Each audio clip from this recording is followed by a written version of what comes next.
عن ابي هريره رضي الله تعالى عنه النبي صلى الله عليه وسلم قال ان لله تبارك وتعالى عمودا من نور بين يدي العرش فاذا قال العبد لا اله الا الله اهتز ذلك العمود فيقول الله تبارك وتعالى اسكن فيقول كيف اسكن ولم تغفر لقائلها فيقول اني قد غفرت له فيسكن عند ذلك۔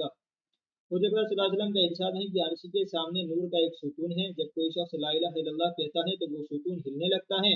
اللہ کا ارشاد ہوتا ہے کہ ٹھہر جا، وہ عرض کرتا ہے کیسے ٹھہروں حالانکہ کلمہ طیبہ پڑھنے والے کی ابھی تک مغفرت نہیں ہوئی۔ ارشاد ہوتا ہے کہ اچھا میں نے اس کی مغفرت کر دی تو وہ ستون ٹھہر جاتا ہے۔ فائدہ، محدثین حضرات کو اس روایت میں کلام ہے، لیکن علامہ سیوطی رحمۃ اللہ علیہ نے لکھا ہے کہ یہ روایت کئی طریقوں سے مختلف الفاظ سے نقل کی گئی ہے اور بعض روایتوں میں اس کے ساتھ اللہ جل شانہ کا یہ بھی ارشاد وارد ہے کہ میں نے کلمہ طیبہ اس شخص کی زبان پر اس لیے جاری کرا دیا تھا کہ اس کی مغفرت کروں۔ کس قدر لطف و کرم ہے اللہ کا کہ خود ہی توفیق عطا فرماتے ہیں اور پھر خود ہی اس لطف کی تکمیل میں مغفرت فرماتے ہیں۔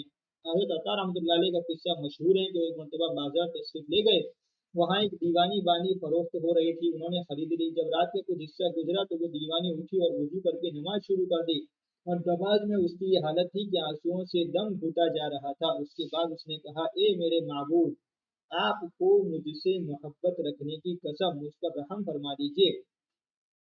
عطا رحمۃ اللہ علیہ نے یہ سن کر فرمایا کہ لونڈی یوں کہ اے اللہ، مجھے آپ سے محبت رکھنے کی قسم۔ یہ سن کر اس کو غصہ آیا اور کہنے لگی کہ اس کے حق کی قسم، اگر اس کو مجھ سے محبت نہ ہوتی تو تمہیں یوں میٹھی نیند نہ سلاتا اور مجھے یوں کھڑا نہ کرتا۔ اس کے بعد اس نے یہ اشعار پڑھے، القرب مجتمع والقلب محترق والصبر مفترق والدمع مستبق كيف القرار على من لا قرار له مما جناه الهوى والشوق والقلق یا رب ان كان شيء فيه لي فرج فمن علي به ما دام بي رمق۔ ترجمہ، بے چینی جمع ہو رہی ہے اور دل جل رہا ہے اور صبر جدا ہو گیا ہے اور آنسو بہہ رہے ہیں، اس کو کس طرح قرار آ سکتا ہے جس کو عشق و شوق اور بے چینی کی حملوں کی وجہ سے ذرا بھی سکون نہیں۔ یہ اللہ، اگر کوئی چیز ایسی ہو سکتی ہے جس میں غم سے نجات ہو تو زندگی میں اس کو عطا فرما کر مجھ پر احسان فرما۔